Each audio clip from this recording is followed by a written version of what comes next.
Hi everyone, Kirk Norbury here, photographer and filmmaker, and in today's video I want to go through my favourite apps I like to use for photography.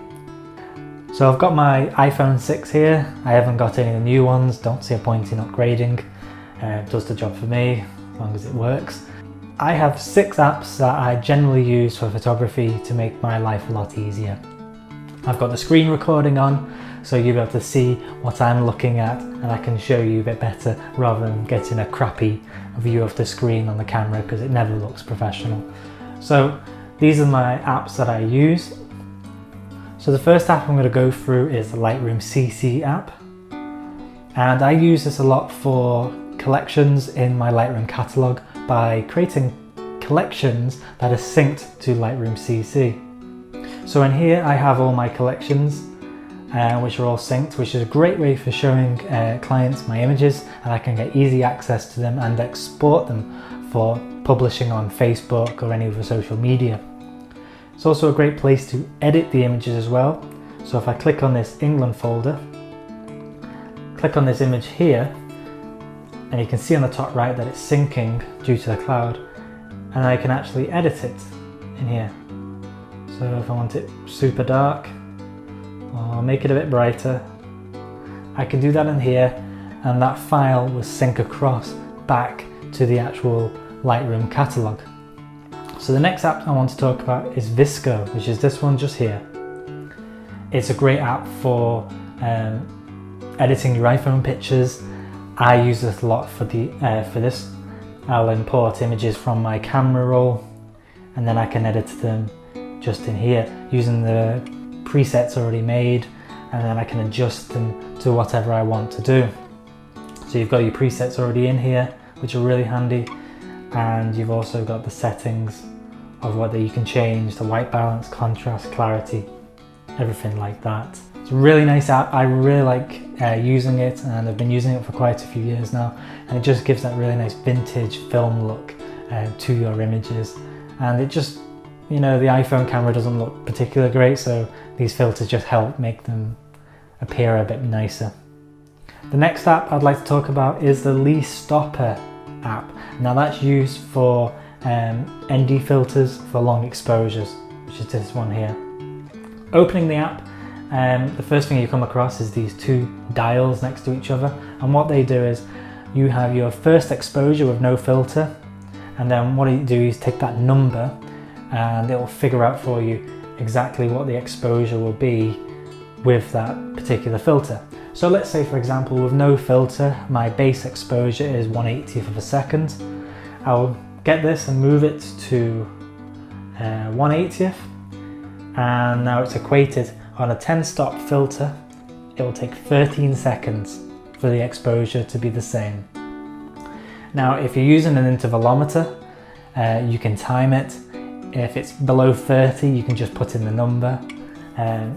If not, you can use the timer that's built in. So if you just click the little stopwatch, you can actually click start, and it will count down and then vibrate or alarm depending on what you have it on for when the exposure has finished.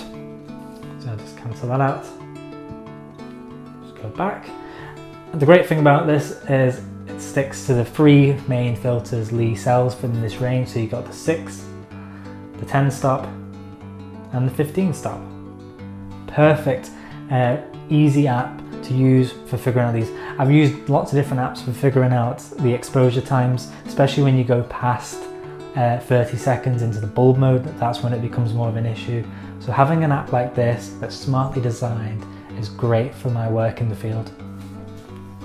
One app that I use quite a lot, I've had it for a few months now and absolutely love it, is Photo Pills, which is this yellow app here. This app is full of features. So you can see here, there's so many different things you can do. You can plan shots. I'm going to go through some of them now.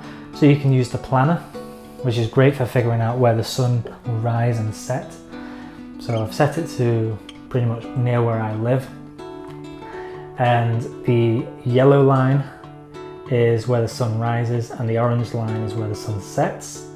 The blue lines are the moon as well, so that's pretty handy to have as well. And you've got these great graphs to figuring out. Also the exact times when the sun will set and rise, and even what stage the moon is at the moment in its phase. We've also got the sun, which is really cool. So you go onto your location, you can change the location if you want, and even the time of year, which is really handy. And you've got the different times, you know, the blue hour, golden hour, sunrise, sunset, all those crucial things you need as a photographer or filmmaker. You've also got the calendar and the seasons and the AR.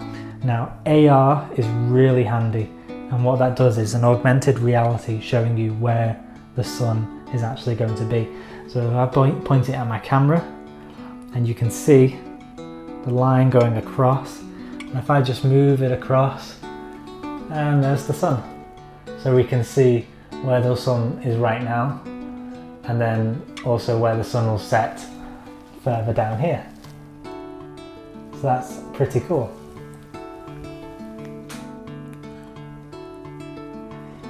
We've also got the moon phases, which I use a lot for night photography.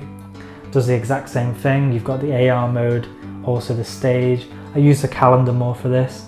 So the calendar shows me what phase the moon is at that time. So I can see at the very end of the month, 29th, 31st, is when there will be a full moon. So that things like that are very handy to know. Now you've got all the other features. You can get the exposure. This is for using filters and stuff like in the Leaf Filter app. I prefer the Leaf Filter app over this one. It just seems a bit more intuitive than this one. Depth of field, hyperfocal distance, and you know, the hyperfocal table is quite handy for figuring out what lens you're using at a certain aperture and where the perfect place to focus is to get a large depth of field in your shot. You can change it by changing your camera and then changing what your focal length is and also what aperture you'll be shooting at. So you've got all these great modes, star trails. You know, if you want to figure out how long you want the star trail to be in your image, you can use this to figure out how long your images need to be taken. So for something like this, it would need to be about 5 hours worth of images. Time-lapse feature, I use this quite a lot to figure out how long my time-lapse should be running depending on the amount of shots I'm taking, how long I want to be there, and it also says how much data I'll use on my camera, which is quite handy to know. So I've put in the average size of the files, which is 70 megs, the frame rate I'll be shooting at, and how long I'll be there, so that's 30 minutes. So it's giving me a shooting interval of 2.4 seconds and a number of 750 images. You've also got these other ones, other apps, parts of it as well. The night AR is very similar, which this one shows you where the Milky Way is, etc. So that's also very handy. Photo Pills is probably my most favourite app and most used app because of the amount of features that it has. Another app I like using is Star Chart. Now Star Chart is great for finding where the Milky Way is and certain star constellations are. It's very similar to what you see in Photo Pills, but as you can see, as I move my phone around, I can see, oh, there's the sun, certain star constellations, and if I point it down quite low, you can see the Milky Way just through the middle there. There's the Milky Way down at the bottom. So this is the only reason I use this app, is for the Milky Way, see where the moon is, things like that. There isn't many other different apps that do the same thing. I've just been using this one for about 3-4 years now, and it's always worked really well for me. And my final app that I always use is the weather app. There's tons of different weather apps out there, and they're all a bit, you know, some are accurate, some aren't.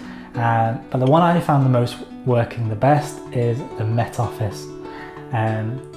Over the years it's increased more and more, and it's just gotten better and better at getting good, reliable weather information.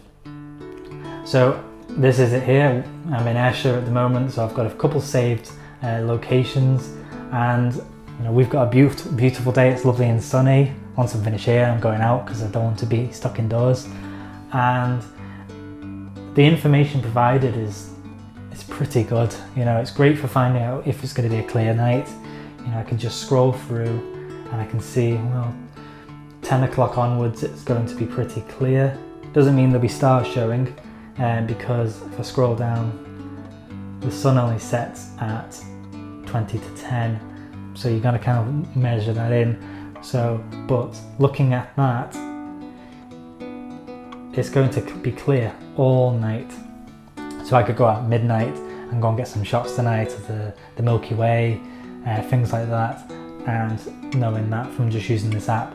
This is probably my favourite app to use, and I don't like to use too many apps. I like to keep it nice and minimal. So the Met Office has been my favourite app to use. So that concludes my favourite apps I like to use for doing photography. It changes all the time with new apps coming out, but I tend to keep everything quite minimal and use only a few select apps. The apps that I've provided, the 6, are the ones I generally use the most. I don't have many other apps, that's about it. I like to keep things nice and simple, but they're the best ones for me. So yeah, they're not something I don't like to have too many apps on my phone, but I do have a couple like these just to make my life a lot easier, and hopefully if you haven't seen them already, they might make your life a lot easier. All the links to the apps will be provided below. Most of them are free. I think only one of them you have to pay for, so that's not bad. And the Photo Pills app is probably my most favourite app and most used app, just because of how versatile it is. So I hope you've enjoyed this. Thanks for watching. See you later.